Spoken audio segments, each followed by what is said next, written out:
What's up, guys? Welcome back to this another Team Solemn Circus live video. To the left side here we have Tenpai going up against Memento on the right side. This is going to be me versus Jason. We guys see this all the time on the channel. Shout out to Jason for being always a great sport. Every time I'm playing Memento, I end up playing against him here. We are going to be seeing a die roll, and for the first time in a while, we win the die roll here. So we're going to be making Tenpai going to go first. Before we dive on in, don't forget to like, comment, share the channel a lot. We're on the road to 10K and your guys' support. And let's kind of see what's going to be going on here. So we're going to start off with a Pot of Prosperity, opening up a one of the 40 is going to be pretty crazy. Kind of lets you customize in your hand, and I can't believe this card didn't get banned. I do like the fact that it is not banned because it is an insanely cool card. The way that it lets you search pretty much 35% of your deck.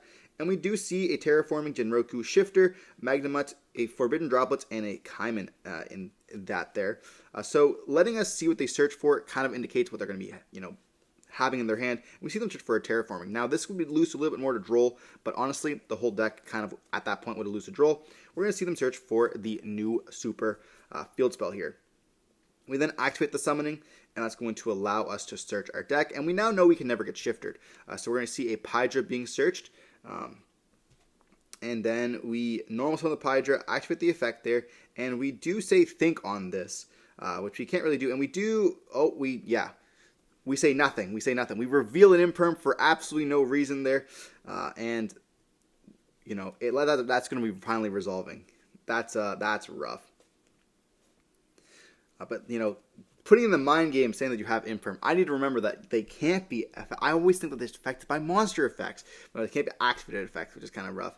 We do see the Forbidden Drops being sent off the summoning there, kind of showing us what else they have in the hand. We do go for the copy of the Kaiman, which is now going to allow us to search for Chandra. Chandra's going to summon itself out, and then, we do opt to Mulch Army here for the Full Roast. Going to be allowing us to get an additional draw when they end up going into the extra deck. So the reason why I didn't drop it earlier is because, if they just pass turn, they're going to get nothing. But they end up going for a Seals. We draw one, which is going to replace that Mulch Army. They set one card and pass. So now we draw another card for turn, and we have the imperm in the hand for that copy of the Seals there. And they go, oh no, who knew? So now we have dealt with the Seals problem. They still have a back row, which can be an issue, but we do opt to normal summon with the Sleepy, activating the effect, allowing us to fuse. This is not going to be a good normal summon. So they do chain imperm to that, and we chain a fusion on it. And they do chain Valor on the Sleepy once again. So I don't know if this necessarily would be the correct option. We just really wanted the fusion effect to kind of resolve. But at that point, they're on the understanding that maybe we have a hand full of Memento monsters. So we want to get that double fusion off. So I can see why Valoring could be definitely the right play. We do go for the Twin Dragon. Twin Dragon can activate the effect, and maybe this is where you choose to Valor. But that's going to be able to destroy and then search for 2. And we're going to be searching for the Tachnu Shigu alongside the Horn Dragon. We then going to be able to summon out the Goblin, which can allow us to dump 2 more cards from our deck. And we just summon out the Tachnu Shigu. We activate the effect of Tachnu Shigu, and they opt to... For a second, I thought they were going to Ash that. They do Ash that there, and they said I probably should have asked Twin Dragon, but I just forgot. Yeah, definitely ashing Twin Dragon would have been very impactful. We could have still destroyed used it Memento Fusion, destroy, summon out the Goblin, which would still kind of let us play. But we're going to be able to go Goblin, send Acheron alongside the Gatic. Gatic will then summon itself back out, and then activate the effect. And this is what I mean by the power of Memento. You have so many different engines you can end up going for. We add back the Horn Dragon off of the Gatic, then we summon itself out. And then we can go for the Memento Fusion, popping the Twin Dragon, searching for a Bone Party. And then we're going to go target the Tachnu Shigu as well as the Field Spell and the Seals. And then they're going to go effective Seals, and we chain a Bone Party to destroy the Tachnu Shigu. To summon out the Anguish, just so we can get a free destruction. We could have destroyed the Acheron as well, but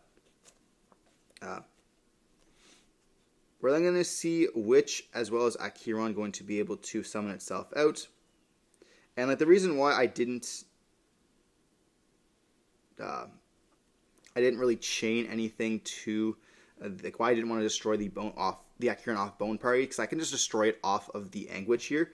So they end up going for a Phaedra. Phaedra can bring out in the next chain, of course, after we resolve everything. We search for the Combined Creation here. And then Akiran's effect's going to activate, letting us attack directly with our big monsters this turn. And then we're going to be seeing the Phaedra bring out the Chandra. So this is going to kind of be a little bit of a problem because if we attack, the Chandra will be able to activate. But other than that, like, we have to find just a way to get rid of them now. So we are going to take a second to read the Chandra there. I wanted to make sure it says if a attack is declared. It does not have to say on a monster. So attacking directly will trigger this. Now, for some reason, I don't know why I didn't know this prior, but, you know, reading your cards is always going to be important.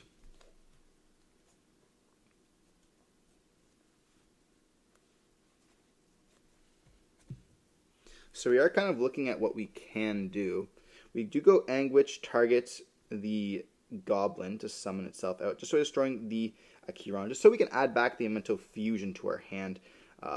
Essentially just going to be replacing a body, but getting us to search off of it. It doesn't do too much for us other than add that card to the hand, but that card is going to be very important for us. Especially like when we're playing against Tenpai, being able to remove the monster on the field that they normal summon, especially when they have only one field spell, can be really crucial.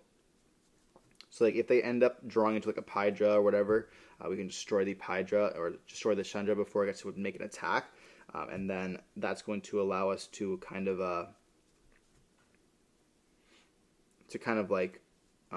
play through it. But we do go for a Moon, and then Moon's going to use the Chandra on the effect. And then we're going to go up into a Underworld Goddess using everything. And then we can just put back all of our bodies here just for that Combined Creation. This is going to be exactly enough for game.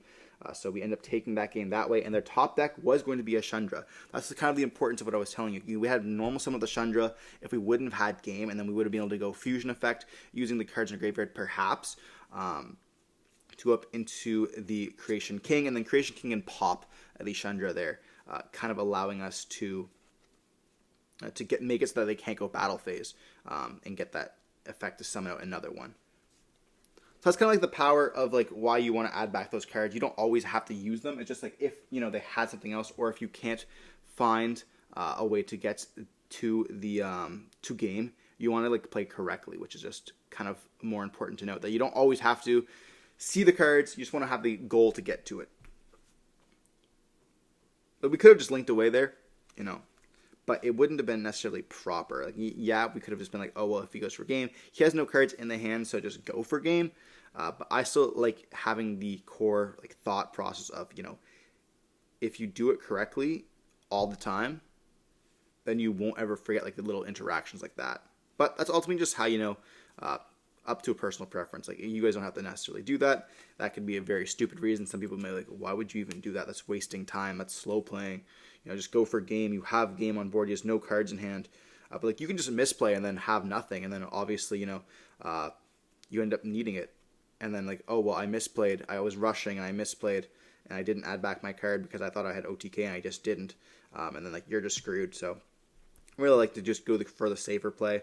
We are going to be going into game 2 here with Tenpai forcing us to go first. We activate an Engraver, search for Track. Track sends Lurie. Lurie summon out. Go for Requiem. Requiem's going to go for either a Lacrima or an Engraver. I believe we have the Lacrima in the hand already, so we can't go for it. So we do summon with the Engraver here.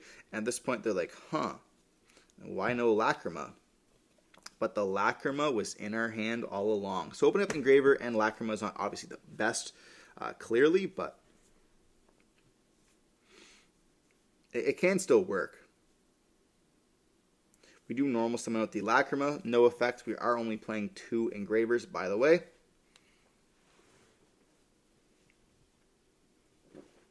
And then we opt into Link for a Sequence. Sequence can then activate the effect, and that's going to allow us to put back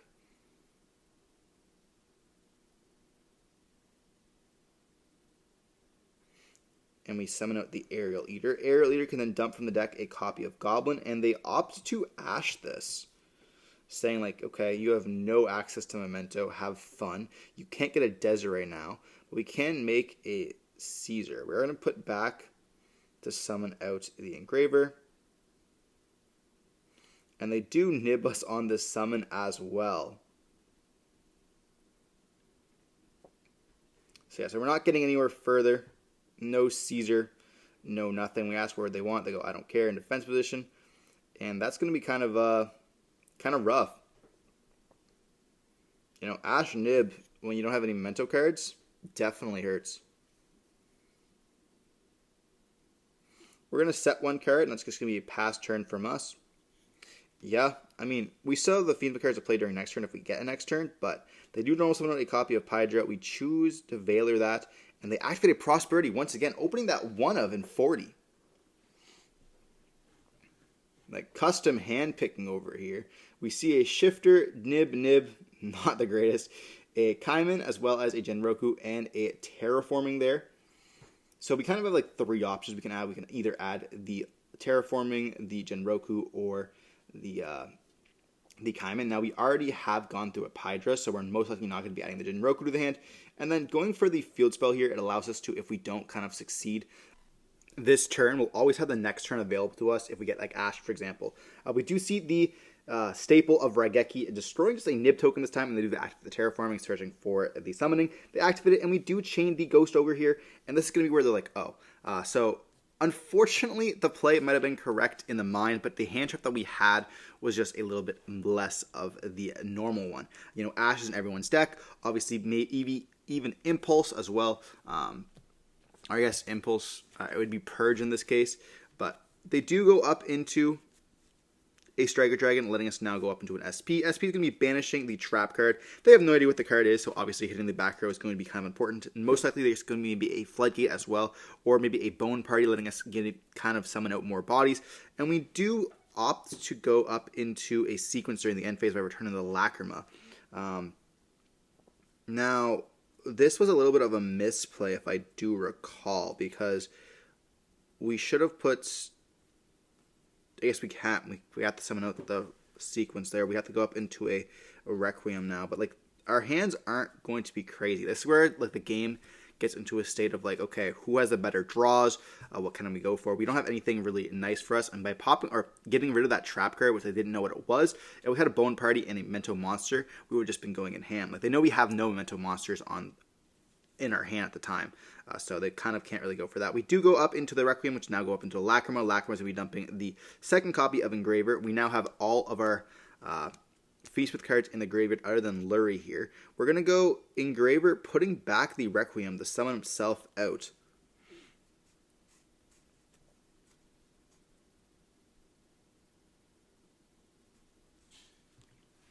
And they're thinking of chaining SP if we want to. We should put back the sequence, though, so we can summon it out there and let us get the Requiem. But, I mean, we should have even put back the second Engraver, is what we should have done. Put back second Engraver so we have both of the links in the graveyard, so that if the SP banishes the sequence, we can just go Deseret, or we can just make the Requiem equip. So then we have the ability to still have an Omnigate on the field. But we ended up just going battle phase, attacking with the Lacrima and the Engraver here. And we could potentially play the Chaos Angel as well in our extra deck. We are not. Instead we're playing the copy of Honorable Goddess and a second Twin Dragon. There are like 2 flex spots in the deck, and that's what I was choosing to play that day. I was kind of worried with the Kashtira matchup, because there was a little bit of Kashtira floating around our locals for a little bit now. But honestly, our locals have kind of died down a bit since the last regionals. I feel like the fact that we don't have any more regionals or any bigger events till next year, as well as the Impulse prices, as well as Full Roast, definitely brings down a little bit of the play space. But you guys let me know in the comment section down below if anyone else also has that problem at the locals here. We make an SP, and then we're going to be passing turn to our opponent there. We still have the Lacrima be able to return, so we can summon back out as well. So we are going to be able to do that. But they just set one card and pass. We are going to go end phase, putting back Lacrima to summon the sequence once again. And yeah, it's kind of time to continue. Now, unfortunately, we are weirdly locked because of our zones, so we might not be able to get game right away. But that's what the problem with when you're playing against Tenpai is. Like, if you just slowly have like a little bit of poking, they just have one Pydra, can just be no TK. So we try to go up into the Requiem that we returned earlier, but unfortunately we have no link zones because SP points to both directions. So we are kind of stuck with that sequence there. We're going to link away for a Cross Sheep. Now, this should have been a Moon. I do realize that way back, but looking back, I was like, okay, well, I just have to find a way to summon it or something else. But I had no way. This was horrible. I thought I had a Goblin in the graveyard because I remembered that I thought the Goblin got ashed instead of the Aerial Eater, but unfortunately for us, it did not. So we're going to put back the Requiem to summon out once again. Like, this is what I'm saying, like, okay, this should have been a Moon because we're not going to use a Cross Sheep effect there. We're going to link up into Requiem, link away. I've returned Sequence the first time, by the way. I do apologize for making that mistake. And we do go for the Lacrima. Lacrima has no more targets to dump, I believe. And we're going to link away for the Sequence. But this could have been the second, we could have had the second copy of a Fiend in the graveyard, or a Light Fiend being the Moon here. But we're going to have to return everything else instead, making that Desiree.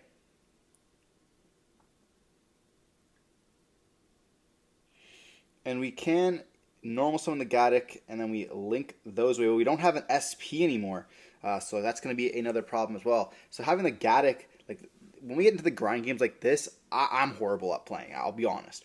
We make a random Moon here, and then we end up being attached to the Sequence there, because we did normal summon the Gaddock. I just forgot I had already used SP. Normally you don't get into these games against Tenpai.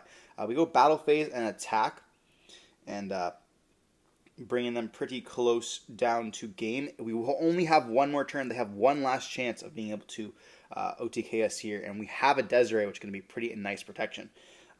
We see a Lightning Storm calling monsters. We do negate that with the Desiree, and they do go Battle Phase, activate Kaiman, and we do have an Ash Blossom, so we end up winning the game right then and there. Memento 2-0's Tenpai, even through those horrible gameplays, when you go into like those kind of slower games, you do make mistakes. Make sure you don't, because they can cost you the game. Luckily for us, we had the Ash to kind of save us, but if we didn't, that could have been very, very brutal. Regardless, hope you're watching the video. Don't forget to like, comment, subscribe to see more content like this. Stay safe. Peace.